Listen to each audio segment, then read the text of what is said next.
इस वीडियो के माध्यम से मैं आपके साथ इंडेक्स एनालिसिस का सपोर्ट एंड रेजिस्टेंस लेवल का डिस्कशन करने वाला हूँ। इंडेक्स एनालिसिस 10 फरवरी 2025 निफ्टी का सेकंड सपोर्ट लेवल है 23,270, निफ्टी का फर्स्ट सपोर्ट लेवल है 23,460, निफ्टी का फर्स्ट रेजिस्टेंस लेवल है 20,690, निफ्टी का सेकंड रेजिस्टेंस लेवल है 20,880, बैंक निफ्टी का सेकंड सपोर्ट लेवल है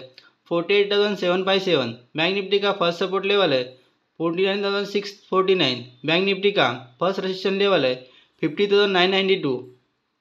बैंक निफ्टी का सेकंड रेजिस्टेंस लेवल है 51,743, फिर निफ्टी का सेकंड सपोर्ट लेवल है 22,878, फिर निफ्टी का फर्स्ट सपोर्ट लेवल है 20,296, फिर निफ्टी का फर्स्ट रेजिस्टेंस लेवल है 20,918, फिर निफ्टी का सेकंड रेजिस्टेंस लेवल है 24,272, मिड कैप निफ्टी का सेकंड सपोर्ट लेवल है 11,518, मिड कैप निफ्टी का फर्स्ट सपोर्ट लेवल है 11,798, मिड कैप निफ्टी का फर्स्ट रेजिस्टेंस लेवल है 12,255, मिड कैप निफ्टी का सेकंड रेजिस्टेंस लेवल है 12,507, सेंसेक्स का सेकंड सपोर्ट लेवल है 77,074, सेंसेक्स का फर्स्ट सपोर्ट लेवल है 77,595, सेंसेक्स का फर्स्ट रेजिस्टेंस लेवल है 78,221, सेंसेक्स का सेकंड रेजिस्टेंस लेवल है 78,626। यही सपोर्ट और रेजिस्टेंस लेवल के बेसिस पे मैंने इंडेक्स एनालिसिस का